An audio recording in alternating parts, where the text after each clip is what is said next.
Welcome, welcome, welcome, my friends, to the Real Talk Show with Dr. India White. I'm your host. I'm so grateful to be here with you guys tonight. Um, I know one thing is this. I have had a pretty neat day, and I have been waiting for the show because there's great energy that's going to be on the show. In addition to that, I think we're going to be able to learn a couple of different things that will help all of us.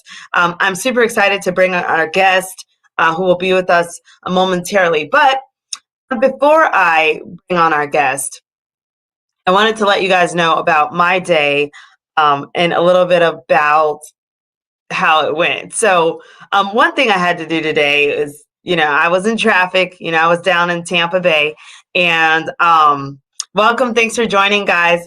One thing I know about Tampa is this: if I had a pet peeve about Tampa, it's the traffic. Yes, it's the traffic. So, for example, I'm driving along my little happy way, and there's a red truck. Okay, a red truck that all of a sudden decides that it was convenient to cut right in front of me. No blinkers, nothing. Just literally just swerved right in front of me. Like there was like no room left between us. Like, this is me, and then the truck just goes whoo, like I don't know. Anyway, long story short, I just thought to myself, come on, Tampa. We can do better. We need to do better. Why is it whenever I go to Tampa and I'm driving, the traffic is ridiculous? Another place, Miami, Florida, same thing. I've also been to New York, but when I was in New York, I had a cab driver, and that was even crazy as well. But Tampa, it's like when you're driving through Tampa, it's just annoying enough to get under your skin, but not enough for you to really like go into a rage per se. I mean, some people probably do.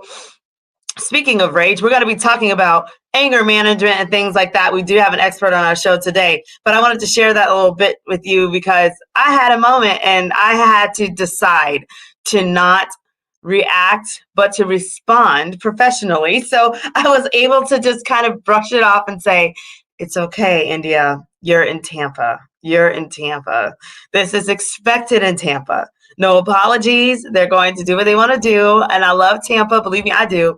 But that is a pet peeve of mine is when you're driving in Tampa and you're dealing with the road rage and you're dealing with all this stuff. It could definitely cause anger management problems. And so with that said, I'm going to bring on this show today a phenomenal rock star, a pioneer, a world changer, and someone that is an expert in anger management. Please help me welcome to the show today, Jonathan Robinson. Hey, Jonathan, how are you? I'm excited. Thank you for having me. Good. I'm so happy to see you. How's it going over there in your neck of the woods? Where are you located? Tell us about yourself. I'm located in Dallas, Texas, and right now we're about to expect rain within the next hour or so. So the weather has kind of progressed in the weather, so we're getting ready for fall here in Texas. Oh, wow. Uh, but I've been in Dallas for approximately 15. We're going on 16 years being here. I'm originally from a smaller part of Texas called Tyler, which is about 2 hours east of Dallas. As they say, if you've been in Dallas about 10 years, they say that's where you're from now. So I guess you can say I'm from Dallas. Okay. Well, welcome. So you're Right. originally from Tyler, Texas, but now you're hanging out in Dallas, Texas. Okay. And That's so tell us a little bit about what you do. What are you doing in Oh, Texas today? wow. Well, first and foremost, Dr. India, thank you for having me on your show. I have been wow, where did I start? I've been doing anger management and life skills training since 2009. So I have approximately 11 years plus of experience. We deal with a lot of corporations, a lot of individuals. We get some professional athletes that we see that are having unique challenges, amongst themselves or amongst the general public. And our job is to help people to resolve their issues, whether it be by their relationships or by their employers or even by the court system. So that's what we specialize in doing. Wow. Now I'm going to take a break. I'm going to go to some stats that I was able to dig up today. I was really interested about this, and I wanted you to speak on some of this. So first, I'm going to talk about road rage, and then I'm going to talk about anger at work. Okay, so I looked at some deeper research and some other research online. So for road rage stats, so I think you heard me talking about my red truck incident today. The red truck just went right in front of me, no blinkers or anything. And I mean, if I was not a careful driver and responsible driver, that would have been a car crash. So look at this road rage stats right here. It says 12,610 injuries and 218 murders are caused from road rage. They say that males that are age 19, that's like the peak, but then also males that are younger, they lash out in road rage, and 66% of driving fatalities are caused by aggressive drivers. So with that said, what do you think about those statistics? Those statistics are pretty much touching close to home. That's kind of one of the issues that we address is road rage. As you realize that our young people, particularly in the age group that you spoke of, they are driving very expensive cars. They're driving very expensive cars. They're probably highly insured. But anytime that you don't have the right skill set and the level of maturity to drive a $70,000 vehicle, it is easy to take for granted the privilege that you have of even being able to transport from one place to the other. So one of the things that has to be mindful is that driving is a skill set. So that means that you cannot be distracted when you're driving. That means you cannot be on your cell phone. You can't have too much loud music going on because your cognition is not going to be there in order to ensure your safety and the safety of others. So I think it revolves back to like having the skill set. And I think a lot of people just need to go back to driving school, honestly, and really start developing the skill set to drive effectively so that we can reduce some of those numbers that we're seeing. Particularly in that age range, and also because that age range is also they're dealing with drinking issues as well. From some of the clients that we see that are in that age range, a lot of them are saying they got drunk or they were high or whatever they were doing that put them in the position that they were in. So now our young people are more exposed to things that lowers their IQ in terms of having the skill set to drive. So they got a poor coping mechanism. So if they're on their phones and they got a drink in their hand and they're trying to do the steering wheel with their leg, it's way too much that could go wrong in those situations. And that's how, unfortunately, accidents like that occur, because there's no cognition. Wow, that was a mouthful and very knowledgeable. Thank you very much, John. I have a question for you. Absolutely. You sound very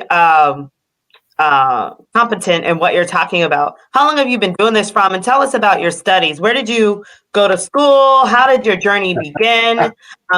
Where you led into this that you're in now? Oh, great question. Believe it or not, I didn't start out getting into anger management. It wasn't something that I wanted to do. I went to school and I majored in business.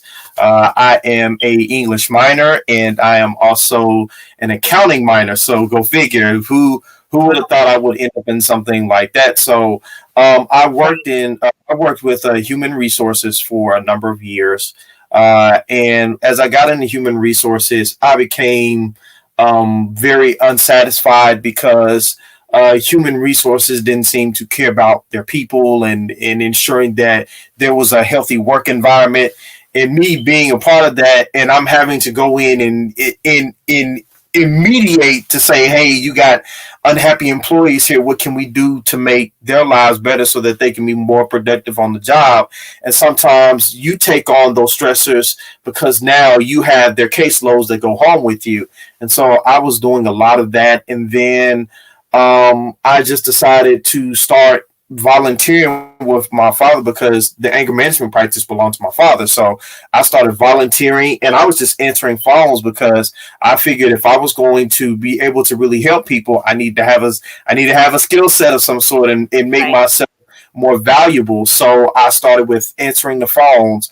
I started letting people in the doors and on the elevators and walking them up and making sure that they felt comfortable when they came in, which is pretty much the motto of our program. Is when people come in, they are comfortable. They get water, they get sodas, or what they get the best service possible, because at the end of the day, despite what your challenges are, we're always going to treat you with a level of respect.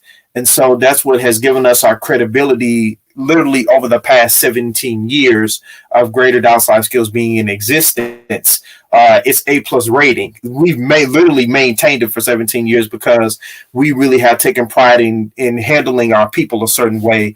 And we tell people it's not about what got you here, it's what we're going to do to make you better, so that when you leave here, you're more equipped to have answers and solutions to whatever your problems may be in the future. So that's what our model has been for me. I didn't start out to get into it. I kind of fell into it, and there was a major shift in the company in 2017, and there was an opportunity for more counselors. Even though I was already trained and certified, I didn't want to teach a class, but I got pushed into it, and I stepped into it, and it went from helping one person to now we see over 400 people a year is what we see, and literally lives are being changed, marriages are being saved. Employees are being retained on their jobs. We're doing an incredible job, and especially during this time of COVID, we've been able to still help so many people and be a help to the court systems and the attorneys and to any of the companies that are needing our services. We've been able to maintain that value. That's excellent, Jonathan, and I'm very proud of you and your father and this phenomenal anger management program. Now, thank you. I have a question. So you talked about how you help employees. Now, this is big. It's a big elephant in the room. I think all of us have dealt with or situations where there has been anger on the job, anger in the work office. I have a pretty neat situation where I've kind of been blessed to kind of get along with my colleagues and things, but not everybody can say that for the most part. So I want to share some facts with you about anger at the workplace. Okay, so look, facts about anger in work. 65% of office workers have experienced work like anger and rage at work. 45% of staff, they lose their temper at work. 53% of people have been bullied at work. 26% of people experience anger through writing at work. And 9% of people experience face-to-face anger at work. So some people are really just getting crunk and taking it to the streets at work. So with that said, what's your perspective on the stat, and how have you helped people that have experienced this? Wow, now you're talking down my lane. Things that we had done, especially if we got employer order people. The first people that I deal with is human resources. And the reason being is because I got to find out if the company wants to retain this person. Human resources are going to know exactly what the issue is with this person.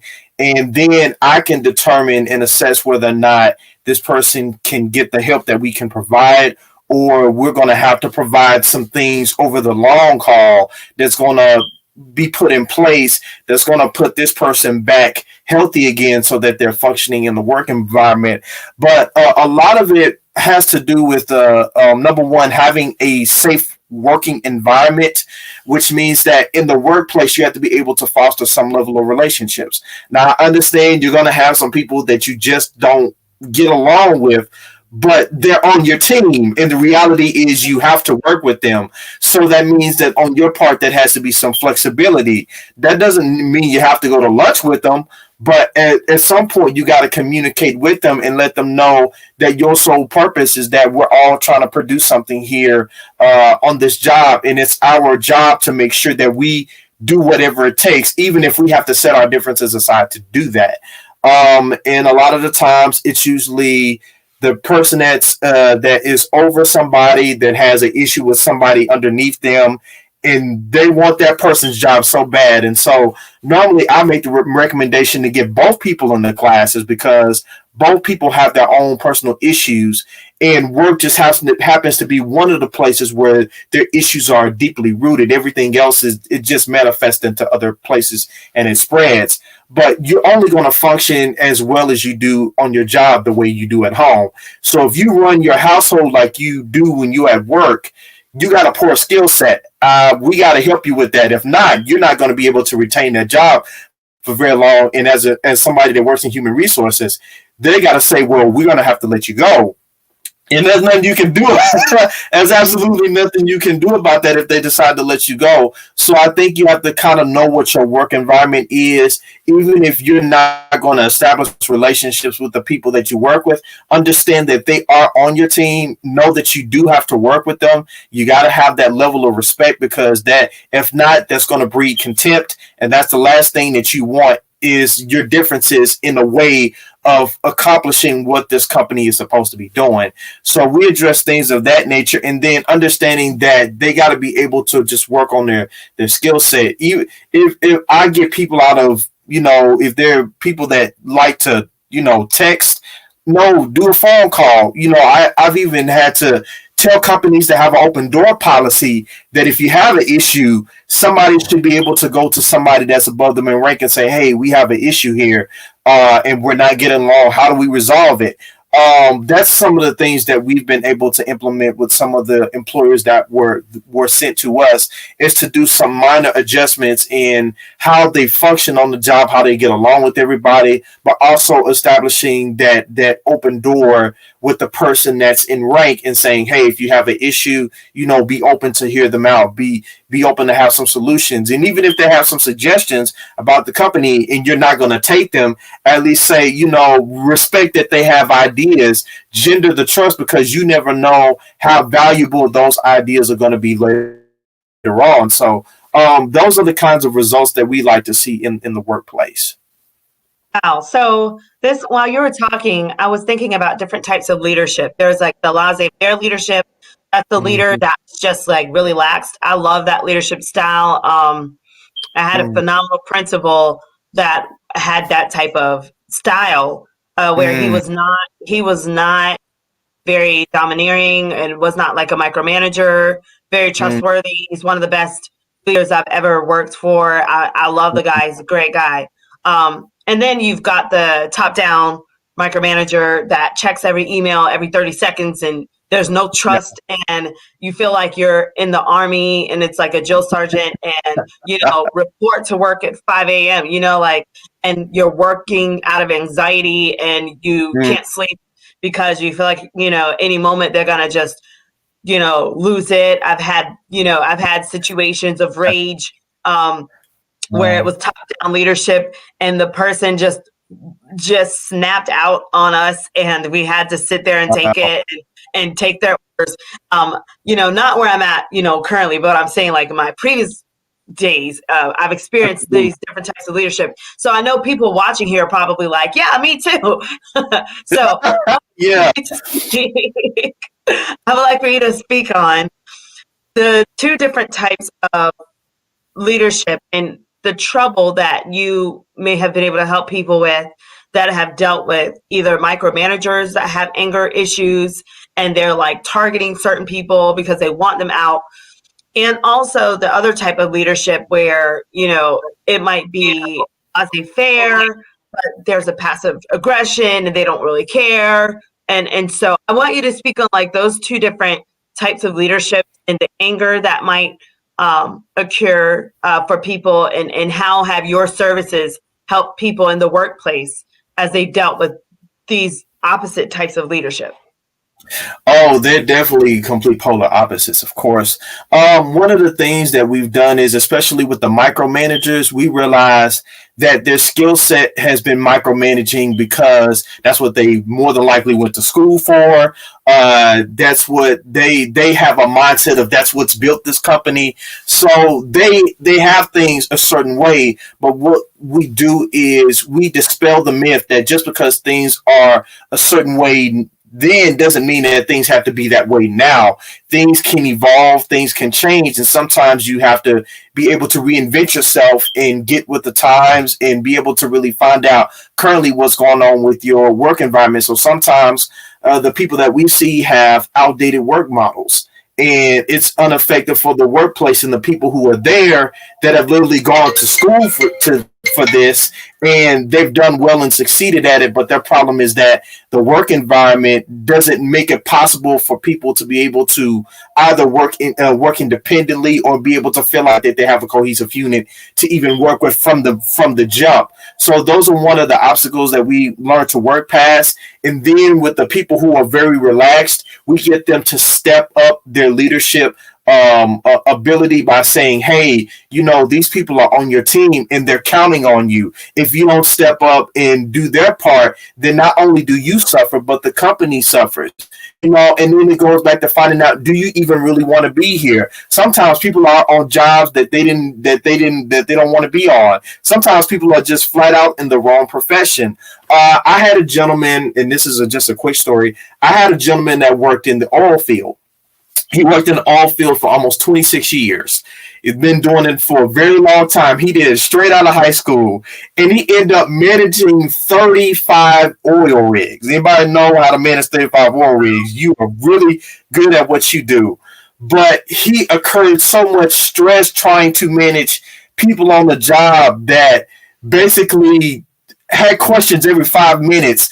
And he kept making himself available, and this is what you need to do, and this is what you need to do to straighten this out, straighten that. And it's like he was always going behind people when a mess up happens and fixing it, and that was creating stress on the job. So I had talked to him, and I said, "Hey, man, how you really deal with the stresses on the job?" He's like, "I just go in my own rig truck, and I shut the door." And I put things in my mouth and I just grit my teeth because at the most I can't yell, I can't scream. So I just get in there and I just grit I'm not making this up. I just get in there and I just grit my teeth until I'm through gritting. And then when I get out, I feel better.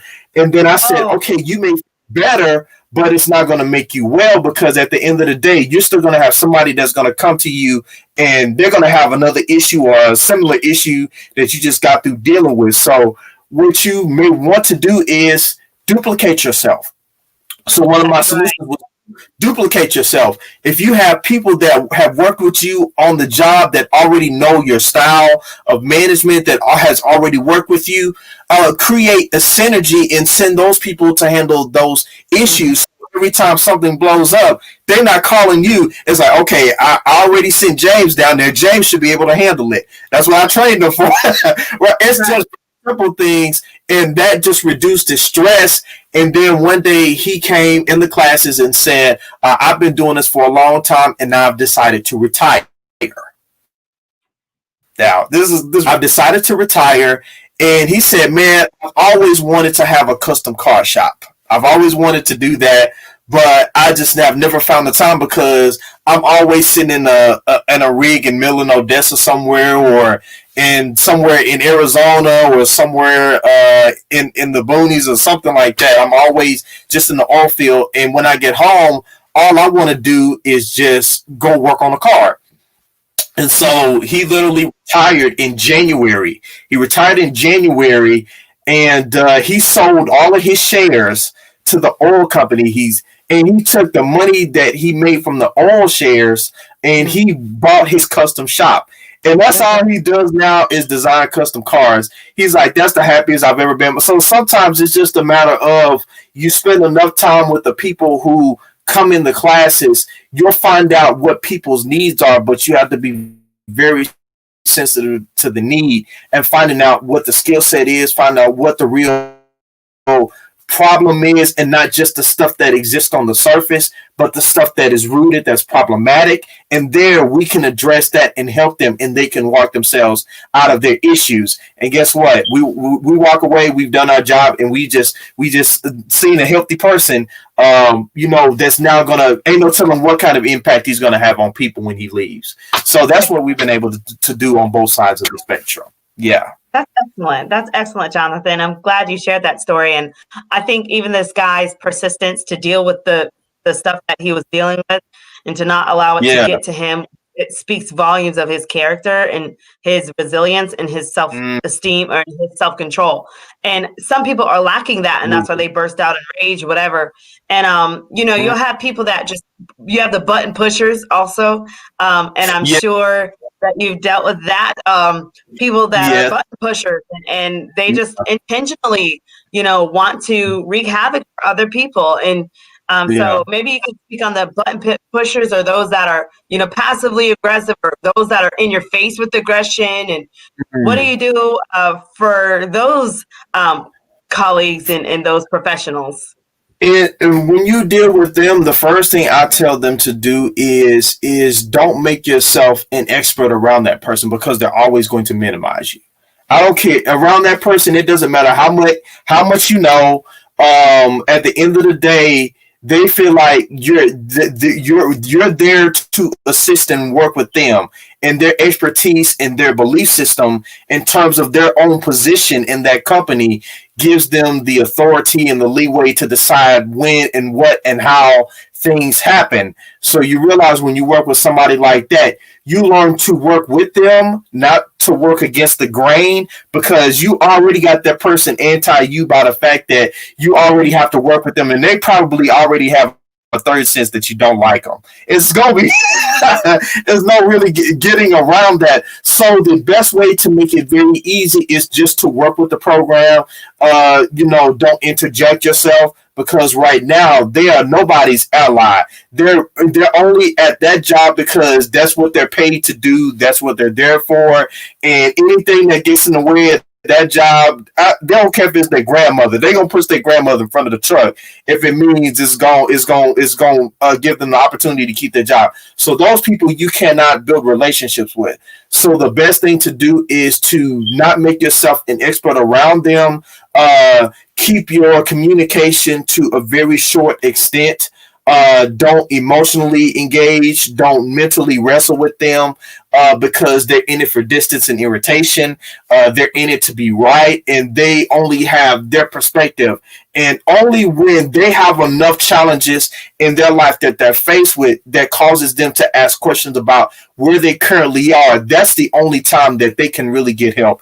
Anything before that, they're already a lost cause, so you have to be not in the way of their lost cause, so that whatever is going to go downhill, you're not standing in the way of it.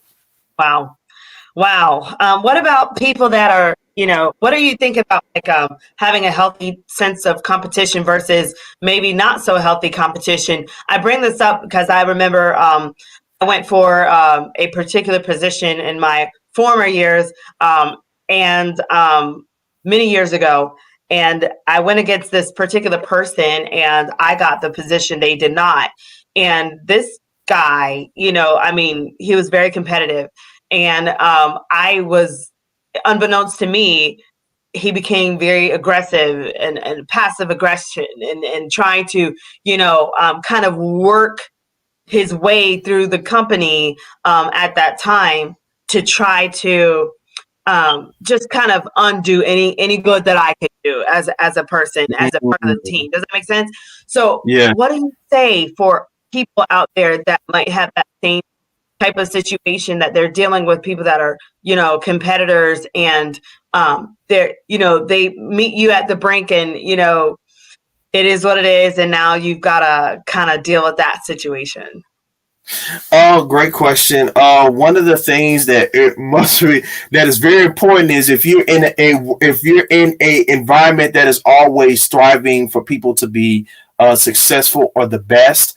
One of the things to do is, even after you have positioned yourself, you got to be able to, even if you can't establish the relationship, leave the door open, because you never know how valuable that person is going to be later on. So your greatest value is going to come from when you realize that you're not here to compete. You're here to do something that's going to serve the efforts of that job. So that's going to be the thing that is going to be probably the most important above all else. The other things are to be intentional, that when you're going after a position, to make sure that it is not personal, that there's no vendetta tied to it, and that your value is placed on making sure that that person is still going to be a part of your team and to help you to get things accomplished and done. So at the end of the day, open the door and extend yourself. Hey, you can be the expert on it, but still go back and extend yourself, because again, that person just has as much value as you do. The only reason why they're choosing you is because there's something different in you that they've already looked for, that they've seen that they didn't see another person. The other person may not realize that, but what you can do is that value that you have that got you selected, you can help them understand that that value is in them too. You just got to help to bring it out of them. That's beautifully put. I have always been really big about delegating and working together. My leadership style I think I've learned from my previous leaders, definitely, that you're supposed to kind of clone yourself, rebrand yourself. Like, you should empower someone to become a leader. You should empower them to use their strengths and not really necessarily compete against, but to compete for a cause.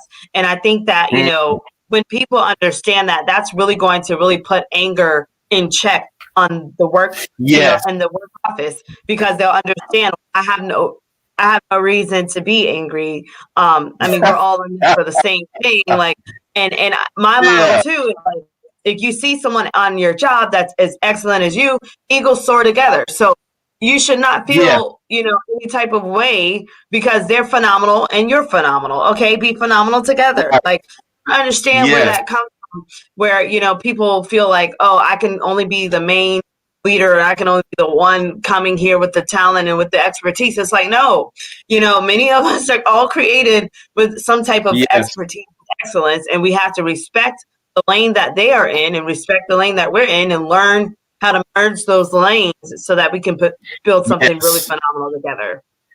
Yes, and that's the key thing. And I think when more companies and corporations embody that mindset, it will actually make the workplace more healthy. I think micromanagers will learn to relax when they learn that when these people are hired, even if they don't have the expertise, your leadership should be something that's in the forefront that should help people to fit into the work environment. I mean, there's so many different aspects of the way the work environment can thrive if people don't just stay stuck in what they already know. Sometimes you have to literally venture out into new things, into new ways of thinking and new understanding and new information and what's on the, and even in my profession, they keep us on the cutting edge of everything. They send trainings yearly, take this, go do that. I'm like, why I need to go take a self-help type? Because you're going to get some people that's going to ask about self-help stuff, and you got to be able to have the expertise to help people with self-help issues. Like, so they make sure that they put the effort behind making sure you as a person in the company is valuable, because your skill set is very rich and your skill set is unlimited when it comes to helping people. So that's one of the things I think that would help corporations go a long way when they go back to actually investing in their people and not just saying, these people work for me so that we can make all of this money, but you don't realize what people come with. People come on to work with their personal issues. Sometimes they just left the house and their wife just got mad. You don't have no idea of the intensity of what people are going through when they get home or when they come to the job, and they have to be able to try to set their differences aside to try to do their job. But even that, it still carries a weight, because now you got to figure out how to not address this stuff. And then you got stressors on the job to deal with. You probably got the person sitting next to you, and then you got the person above you. Then you got the person under you. Then you got the person chunking mail. You got so many things that's happening, and you have to be the best version of yourself possible to be able to handle all of those environments and all of those people. Now, this is great. Now, listen, there's a stat on there that I pulled up before, and it talks about bullying at the workplace. There's different types of bullying that takes place. It says here, says there's 53% of people that are bullied at the workplace. And I, I've heard of different situations of people being bullied at the workplace. There's passive bullying, there's the straight overt bullying, there's, just different types of, oh, we'll exclude you from that, or we'll, make you look ridiculous here. We won't let you know about that meeting, or we'll, we'll blindside you, or we'll just call you names, we'll pick on the way you dress. There's all different types of bullying. So can you maybe speak on that, and maybe a successful experience that you've had with helping someone overcome bullying and on the workplace? I can tell you probably in 11 years I've done this, I've only had one client that had the issue. And I kind of had to do some taking care of things with that particular client, because now this was something that was not just going on at home, but at work, but this is something that was going on at home as well. So the marriage, a big part in it, and the parenting played a big part in it. And so I kind of had to work through all of those dynamics to figure out what exactly, was going on. And you got to go back, and if you don't look at people's, history and their upbringing and their value system, you'll find out that's why a lot of them are probably having troubles dealing with being picked on, because those things can have an effect on you, and certainly if you don't address them at a certain prime of your life, those things can affect yourself, and then that's when you're not the version of yourself you should be. And so therefore, the version that people pick on is one that is not as strong. That's the version that is not that doesn't have for themselves. So it really took for that particular client. It was a matter of I had to do things with outward appearance. So literally changing wardrobe was one of the. I think I have to make a recommendation of that sort. But changing a wardrobe, and then going through and doing some very small personal things, such as changing the tone of the way you communicate, instead of talking real subtle and low where you seem minimized and devalued. You need to kind of raise your voice up and be more expressive, but be more direct, and then people can better give you respect, because you've placed enough respect on you. If you don't put none on you, you can't expect anybody else to do that. So it was small things like that made a difference in the way people perceived him at work. And then now when he goes home and he communicates about things, okay, we need to do this, or we should be doing this, and not just saying, okay, whatever you want to do is fine, knowing good and well you don't want to do that. Those are the kinds of things we kind of had to work past in order to get him to stand up and a little bit be more affirmative and assert himself, and to understand that his value is very much in how he sees himself, because only when he puts the right value on himself when other people value him. So that's one of the ones that we did some work on him. It was a lot of work. I think this is fantastic to hear. And it's funny you say that, and especially about respect. There's a couple of things that I think of as well. Tone of voice is everything. I know for me, like I can come off sometimes very serious, because I'm about getting the job done, and so some people can feel intimidated when they get around me, because they're like, okay, who is this that thinks she's just going to come in here with all this, pizzazz and this clout? But they don't know where you come from. They don't know why. I mean, when you're used to speaking for people and helping raise multi-millions of dollars, or you're used to seeing things happen, then you kind of put yourself in a way that you just know you have a confidence. It's not necessarily narcissism. It's not that you think you're better. It's just there's this confidence that comes with leadership. And so I think that when you see that you've had success over and over and over and over and over and again, then that builds a certain tone of voice where you kind of walk in like you run it, and it's not like I said, it's not to put anybody else down, but some people do take offense off of people that are overly confident, or people that come in with that cockiness, or they're arrogant, or they're they look like they're narcissists because it's all about them, or they just light up the room, and people are like, hey, but what about me? And then they feel some type of way, and then they can't necessarily respect that person. So can you now speak to that overly confident leader, and how can they maybe humble themselves? How can they bring themselves down a little bit so that they can kind of fit the mold? Okay, I can give you one prime example of that. I had a gentleman that came in the classes, and one of the things that you look at is you can pretty much measure up a lot about a person when you first see them. So this particular client, not only was he very outspoken and direct, but he was tall. So right off the bat, he's already somebody that's like, okay, I need to stay completely out of his way. But one of the things he learned in the class is that, he already know, I'm like, man, I'm tall. Like, people are scared of me and I don't know why.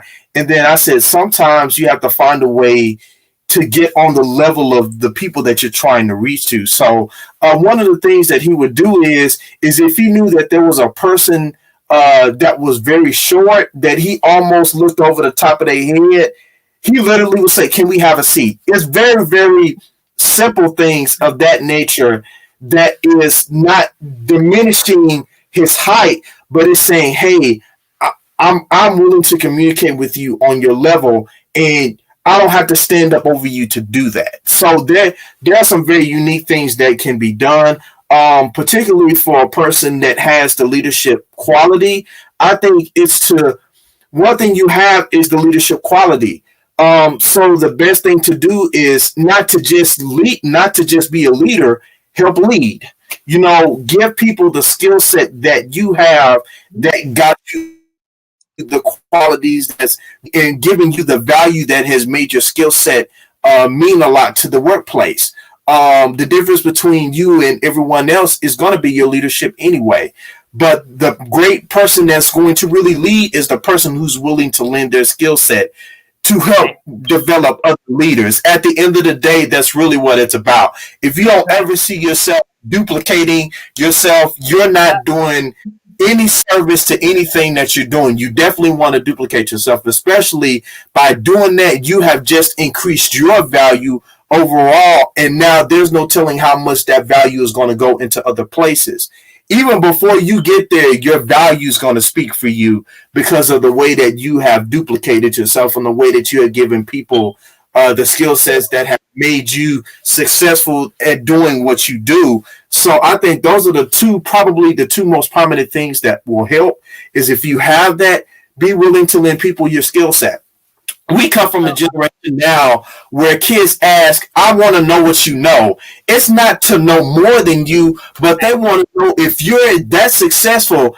I got to know what you're doing to be that successful. I got to know what you're doing to be where you are. And so now we have minds and hearts that are really sponges at this point. And so you have to be able to offer people something that is going to progress them and make them the next best version of themselves that you probably have the ability to see that they themselves don't even see. That's what makes a great leader. This is beautiful because I was taught in my years of teaching, I was always taught that if you cannot do your job in a way that if you fell dead tomorrow, somebody can't pick up what you did, you are not a leader. You are just overly into yourself and into your skill set, and you might have your thing going on, rock on with your bad self. You're not a leader because you're not helping others. I was always taught if you can't delegate and someone can't come underneath you and do what you do, and you can't raise up other leaders and you can't empower people, and you have to have all the skill set and all the assignments, you're not a leader. You're not a leader. You're still sitting on this, there's a difference between having a leader and like a boss mentality. A leader is someone that says, guess what? I can do all the parts of the assignment on the job. I could do everything, but I choose to lend this assignment to you and let that one be for you. And I choose to move myself out of the way so that you can develop the skill and be great. And then I can facilitate. I can sit back and say, Yes. if I fell sick, God forbid, for 2 weeks, the team's not going to fall apart because I'm not there. The team will go on because everyone has been, built up to a level of excellence. And that is true leadership. I think there's too much insecurities that go on in different professions where people are just sitting on these different fears and things that have no room, in professionalism at all. And that's what's getting in the way of being a leader. Like when I was an administrator, there was no way that you could really lead and have those types of insecurities. Like you had to help build teachers. Those teachers are coming to you with degrees. They're coming to you with expertise. They're helping students get through graduation and FSA or whatever they're going to call it now. So the best thing you could do as a teacher or as an administrator was to get out of the way of those teachers and let them do what they said they can do. Let them delegate. And then if they needed, you to kind of assist them or facilitate something or, just kind of lead them towards a certain direction, then you offered that expertise. But you weren't always like, okay, today is Monday. You will do boom, boom, boom. And you can't operate unless I'm here. No, like you were not in the way at all. And I think like even just taking that one example, like, when you were speaking about that, like it's all about building that person and helping them to progress. And when you do that with excellence, that's when you're building other eagles. And that's when you can really be, confident and rest assured that you are truly a leader, and I think that that's the thing that's missing is that camaraderie and that sense of wanting to build others, and to know that you're going to shine. Wow. No matter what. Wow. That has to happen, and I think the workplace will continue to do well when leaders continue to duplicate themselves. There are researchers, according to Forbes magazine, that they're always constantly finding ways to ensure that leaders duplicate themselves. Literally, the top Fortune 500 companies are trying to find a way to maximize themselves and duplicate themselves so that the companies can continue to be successful. So I think when a lot of the smaller companies and a lot of the schools and that really challenge themselves to develop quality leaders and people who are innovators, people who are trendsetters, people who are trailblazers, when you think about that being the mindset, what's going to happen 20 years from now? What's going to happen 30 years from now? Or does the company go global? Or you think about those kinds of things? That is part of the mission of ensuring that your company remains successful is you got to improve yourself. Right. And look, someone, Mitchie just said, I was told today I have a very strong personality and need to watch my tone. I guess I'm a work in progress, so, Mitchie is a phenomenal lady. She actually was a part of our book collaboration, which we'll talk about in a minute as well. But, these are the things that, even as leaders, we do have to watch even our tone of voice. Like I said, I don't have an elementary school voice, as a pre-K teacher. I don't have that voice. I taught high school for like 10 years. I was an administrator in high school. So I'm like, hey, I've got that assertive, that voice, like, we're going to get it done. Let's go, So I'm not that like, okay, we've got it, and so I've had to learn to slow down my speech. I've had to learn, and I'm sure you've met people the same way, John, and I'm sure you've helped people with this. So what advice have you given to people that they start to notice different things about themselves and they're like, hey, I need to work on this? One of the things that I've done for people who have a very strong tone, and sometimes I've always said you got to find out what your audience is and relate to them on that level. There's nothing. Somebody said like, why do I have to dumb it down? Okay. For some people, you have to dumb it down. It sounds very repetitive and rhetorical. I understand we done spent a lot of money to get our education and to know what we know.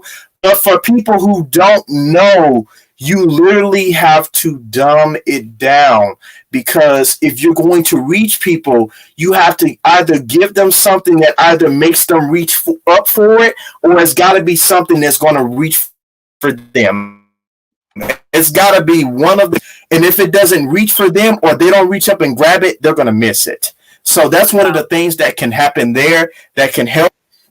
And I'm sorry, I'm having to stretch my arm, yeah. So y'all bear with me.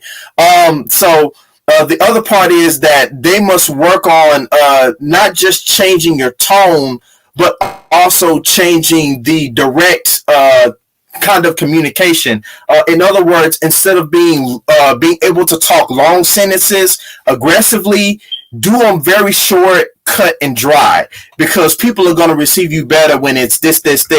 And if you do this and do this and do this, you're going to lose a lot of people in the process. So make the communication very short and direct. Make communication personal. I've even seen this with universities that after you get into a certain amount of students in the class, the teachers forget the names of the students. I'm like, well, how do you even help the students in the class succeed, and you don't relate to them, or you don't have a relationship with them, or you don't reach? Like, I literally had seen that over a number of years, and then those would be the students that didn't do well in class because there was no relationship extended to them. So one of the things that definitely has to happen that is very key is that you have to be able to reach people on their level. I had to put it in position where people can reach for it, or put something out that's going to reach exactly towards where they're at. That's the key. And that's all about leadership. So I'm going to now shift it a little bit back on you as the expert here. And you wear so many different hats, John. And so, I just want people to know who you are. I just want you to shine right now, so thank you for speaking on your expertise about management on the job and how to be a better, effective leader, because I think all of us need to kind of hear that. And so with that said, we're going to go back to you. And I showed earlier, you said you're a graduate of ITT Technical Institute. You're a certified anger management and life skills instructor. And also, you've even done some work on production manager for Hearts of Soul Radio. So for us, it's my father's radio show. It actually began as the Alternative Touch in 2010 on KDGR 1040 AM. We were on the show for a year. And we were really trying to find a way to disseminate the information that we had in regards to addressing mental and behavioral health issues, particularly in our communities and the likes thereof. And we saw disparity in the churches addressing mental and behavioral health. And so we took the religious platform to say, hey, even though we're religious, we also have professional credentials to back up what we're doing. So when you come and get help, you can get it on any level that you see fit that it is going to benefit you. But we want to be able to put the information out to educate people about domestic violence, and not just fundraisers and things like that, but actually bringing people in on the show to answer the questions of domestic violence, like why are the stats only showing that women are going through domestic violence when men are going through it too? We want to address the disparities in the statistics, and in dealing with what's happening with marriages and the family unit being fragmented. We wanted to address that. And then we started doing it for a year, and we started to become very successful at it. And then we had to take a 4-year hiatus. We took a 4-year hiatus because I wanted to rebrand the show. I wanted to do something new and different with it. And so what I started doing was, since I worked in human resources, I knew that public relations was going to be right there in my skill set. So I literally just started looking for another platform to put the show on. And I said, not only can we do this virtually, but we can do up to 5 hours worth of time. And so, we had a lot to cover in such a short period of time. So we were able to extend the show from 1 hour. We were doing the show for 3 hours. Literally, you just did it for 3 hours. And then it started to do so well that the Now Network came to us and said, "Hey, we want to do this as a TV show. It's called Ask Dr. Carl." And so we're going to premiere the first season of the TV show in January. We've already done the taping for the first season, so literally we're super excited about that. But for us to be on the Now Network, that is a big, huge leap for us, because we wanted to make sure that we wanted to continue to disseminate this level of information out to people where they can get it, where they can not only be spiritually enlightened, but they can also be educated, where they can learn the facts and know what the statistics are, and not just we're raising money or we're doing this, we're doing that. No, we're intentional about helping people. So that's what we wanted to make sure that with this platform, we're going to be doing that and continuing to bring on guests from all varieties of life. And they're going to talk about how this program has helped them, how it's helped their families. We may have we're going to have celebrity appearances. I won't say who, but the celebrity appearances are going to be there. But we're going to put the limelight on every person that comes on the show, and they're going to get to talk about their own life outside of Hollywood and the glitz and the glamour and all of the stuff that we see. We're actually going to see them peel back the layers of themselves that they're going to get to share with the world. And you're going to get to see how it unfolds as you kind of get a spark, or you're like, wow, I didn't even know this about this person, or I didn't even know they were going to this church, or I didn't even know this was their pastor. I didn't know, you're going to find out some things that a lot of people would just almost be afraid to ask, because they think with somebody that has that level of status, you would never want to ask them those questions. But they're going to come on the show, and we're going to ask them, and they're going to open up. They're going to tell you exactly what you want to know. Yes. That's so nice. Wow. Yes. I'm so excited. I'll definitely be looking forward to tuning in. I don't really watch TV. I don't have time. And I just but I would definitely be interested in seeing a segment on this. Now, so I said you wear so many different hats, and you are just kind of a master of many different trades here. And so I want to now talk about also, how did you get into becoming a licensed and commissioned chaplain? Okay, so I got into chaplaincy back in 2017 is when I first got into it. What I saw with things such as the Trayvon Martin and Eric Garner's and so many of those different situations that took place, one of the things that had happened is when those types of emergencies, or you get those kinds of calls, if it is not extreme, the last thing you want to do is send somebody out with a weapon that don't have no other skill set than to just shoot first and ask questions later.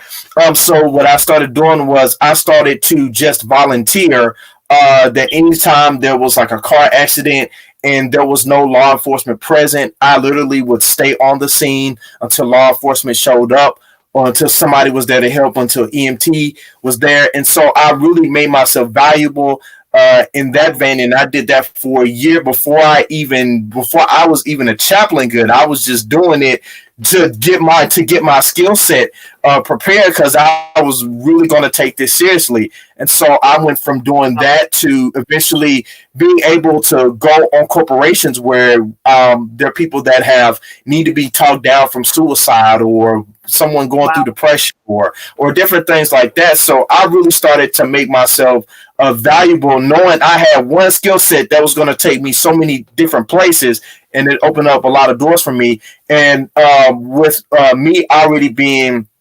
ordained, it made the chaplaincy even more easier for me to get into. And I've always wanted to be first responder with FEMA because I've worked with natural disasters before. I worked with Hurricane Katrina when it happened in 2005. I helped with raising funding and resettlement services and things like that. So I had already had like the expertise and some of the skill set of how stuff was done. I just did never put it on my resume, or I never just really put myself out there to make myself available for that type of job. But now I'm literally on call. Yeah. I'm literally on call now.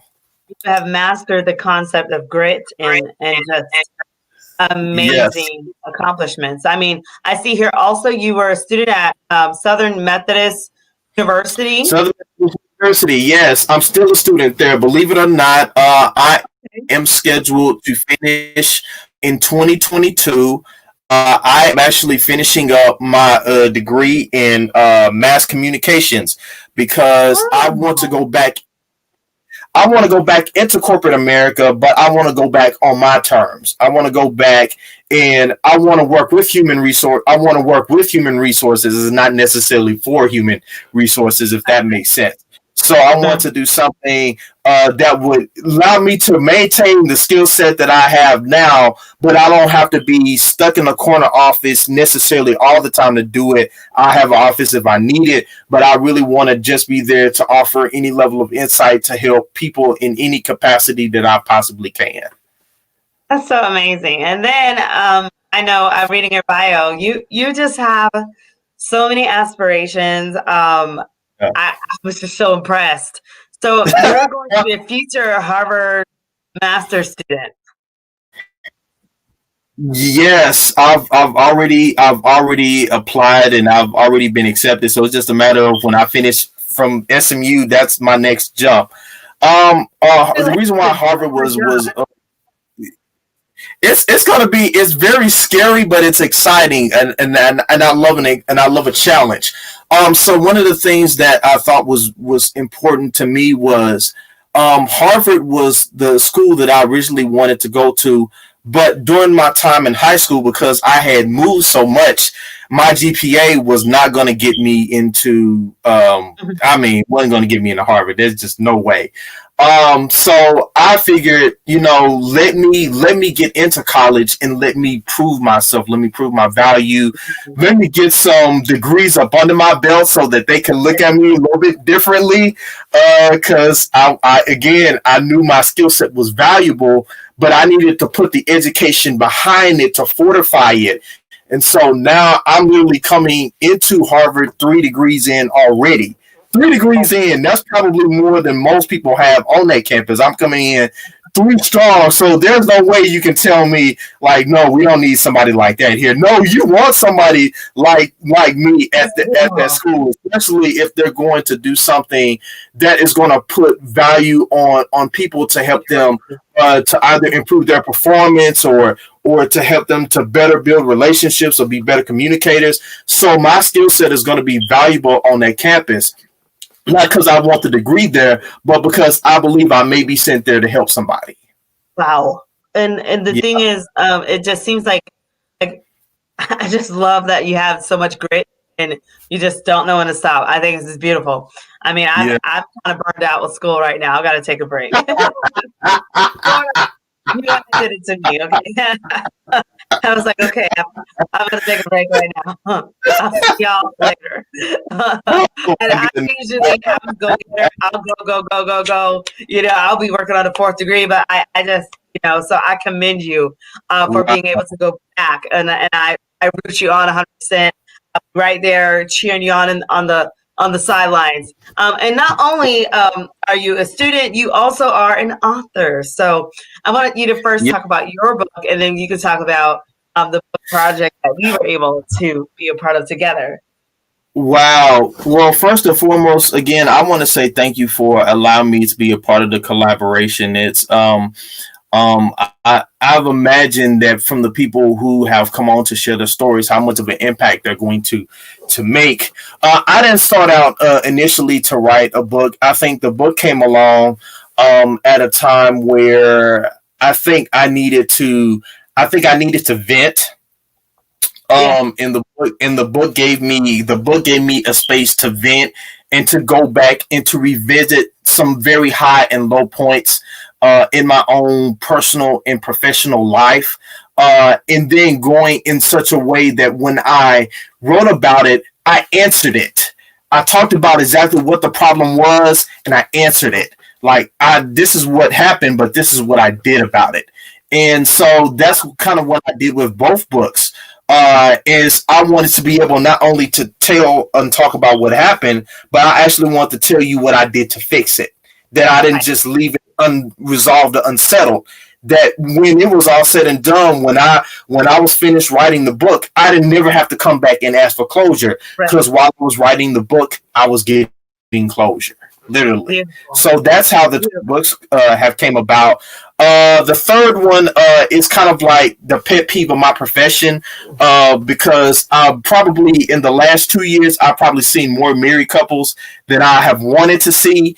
And one of the things I wanted to do was a relationship book. So I did put it out as of last month. I put it out. And what has happened is people are going back to dating again, and people are going back and redefining their relationships. People are going back and changing the way that they date. So there's a lot of things that have come from the book that have helped to redirect people on a different route. So I think the journey as an author, I think I may have just scratched the surface, because I think it's another book coming. I'm not sure when or where, how, but I know I'm on this writing bug for a minute. Listen, once you write the first book, it is addictive. It doesn't stop. I'm telling it to everyone out there. I have books on the shelf that I have not published yet. I've got books in my mind, like I just can't. Like I just, like I totally understand. Maybe stop and then you have 10 books and you're like, okay, I've got some more, because it does that. I don't know what it is about being an author, but it's like once you get started, it's just the ball does not stop rolling. You just have something like, I have so many. I'm right there with you, so I commend you 100%. And I want you to just kind of talk a little bit about, the collaboration, Power of an Overcomer, and what was your focus in that book, and what did you learn from this book collaboration experience, and how were you an overcomer? Wow. I'd like to answer that, but can you give me just a moment? I gotta pull because my arm. I'm sorry. I went through a car. Let you do that, and I'm gonna just talk to the audience really quick, and I'll be back. Okay, guys, so we've been talking to Jonathan Robinson. If you're just joining on the Real Talk Show, and it has been phenomenal. This man has been a trailblazer. He has been a phenomenal world changer, a leader, and I tell you, we need more leaders like Jonathan Robinson in our society today. Someone that looks at the different challenges of life and says, no matter what's going on, there are no excuses. He's an overcomer, and he has been able to give back through education. He's been able to give back as an author. He has been able to help people through anger management counseling, being an instructor, so many different avenues he has given back. And I'm so grateful that we have been able to have Jonathan on the show, all the way from Tyler, Texas is where he's from. And not only has he been able to be an author, he also has been a public relations manager for a TV show, Ask Dr. Carl. He's written 3 books, going on 4 or going on probably 20. You never know. And so I think if I could take one lesson from the life of Jonathan Robinson, it would definitely be to have grit and to seize the opportunity. Whatever you do, go for it and make it happen while you have the strength and while you have the energy, because he has shown us, he's getting ready to go back to school at Harvard. He has shown us that there are no excuses and that you can do it if you put your mind to it. And also if you have the right support. So with that said, I'm going to put Jonathan back on. And so, yes.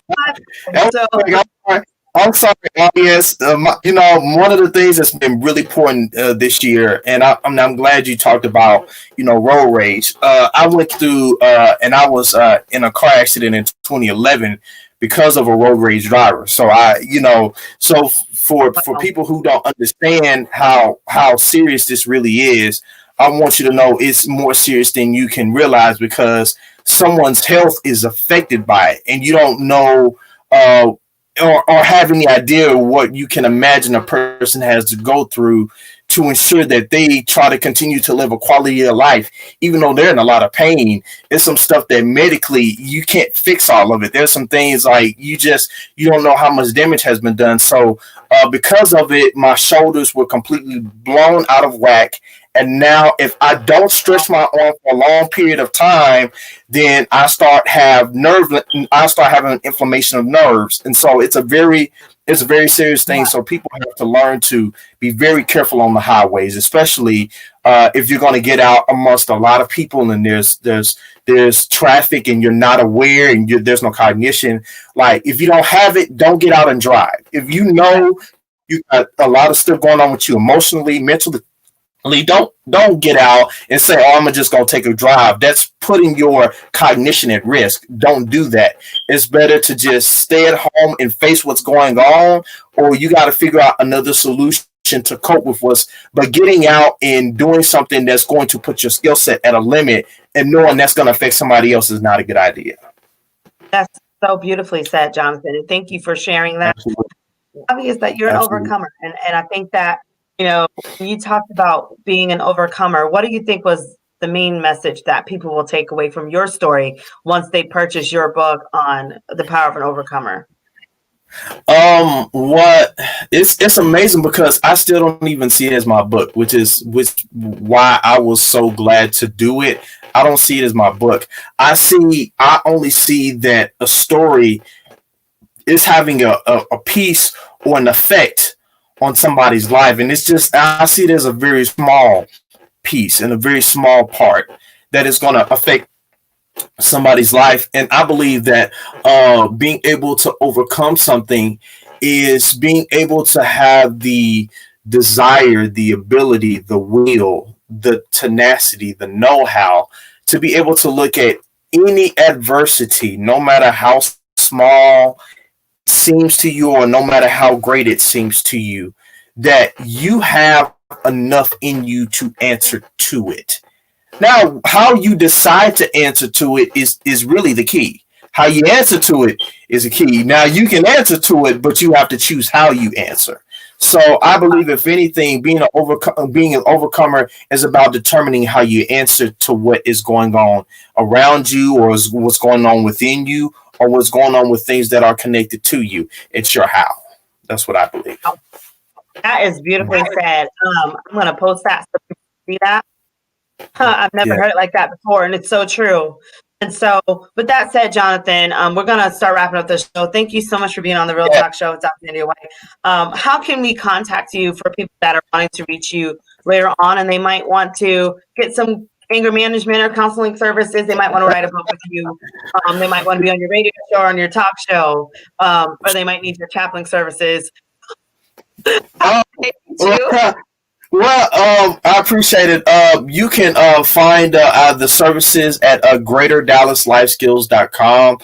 You can find us there, and we do an array of services. So if you have a specific issue regarding something and you're on the website and you're not sure, we literally have staff available 24 hours a day, 7 days a week.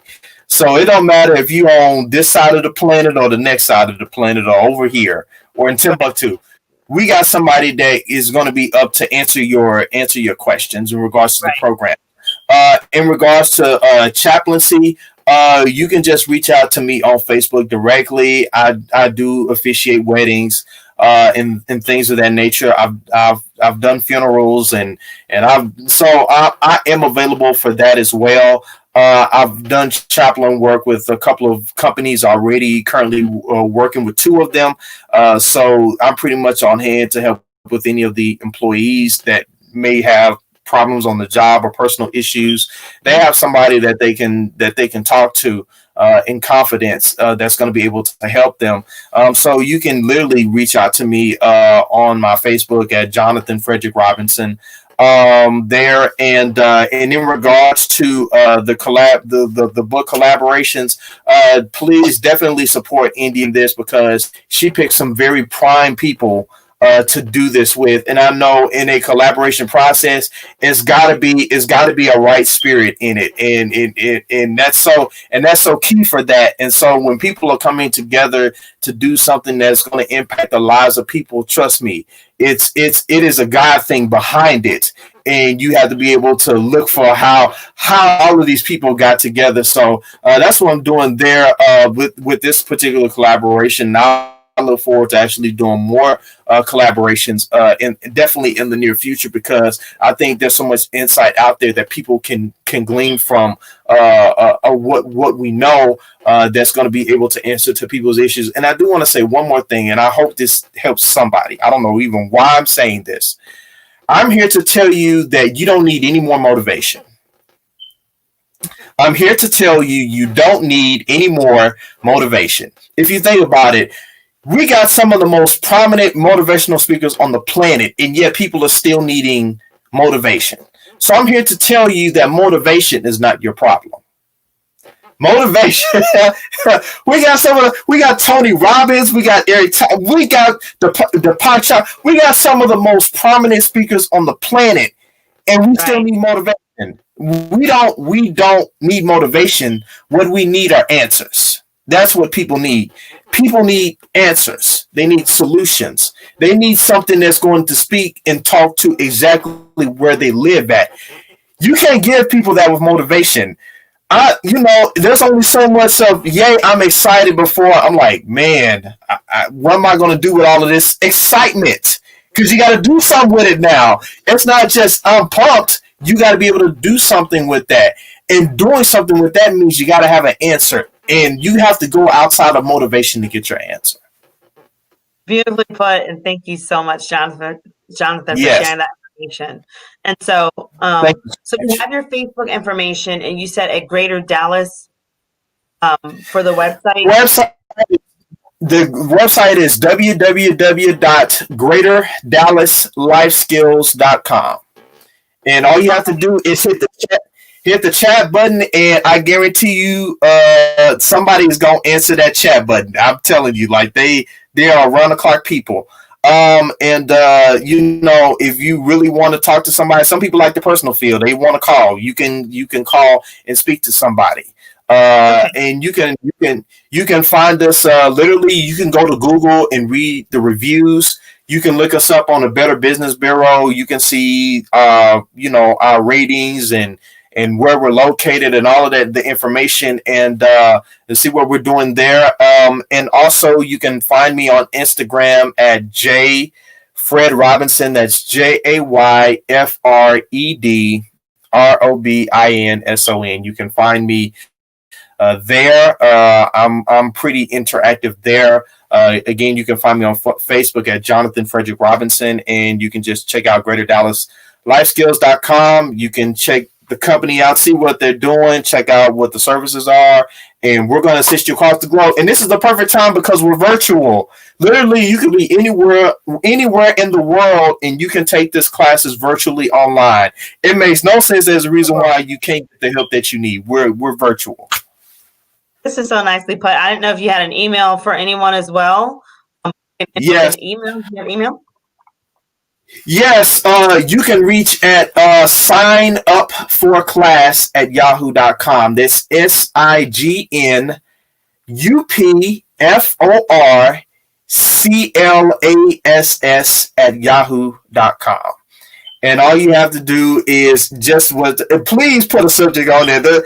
I can't tell you how many emails we get that don't have subjects in them, and we don't even have a clue as what the person wants. We just have to open it and hope it's not. So if it's regarding classes or speaking or services or anything specified, it helps staff out such a great deal, because a lot of times people don't leave their phone numbers, so we don't have a way of following up, or sometimes the person may not email us back till 6 months later and things like that. So make sure your email is very detailed as possible, and if we have to call you or we need to call you, leave your information so someone can follow up. Excellent. Well, with that said, guys, we are going to wrap up Yes. the Real Talk Show with Dr. India White. Again, Jonathan, thank you so much for being a part of this show. You've been a wonderful guest, and you shine Thank on, you. you soar on. I wish you the best in all of your endeavors, and I'm looking forward to more book collaborations and more projects with you. So, with that Yeah. said, you guys have a great night. Thank you. All right. Thank you. Well, John, you're welcome. You guys take care. See ya. Thank you. You're welcome.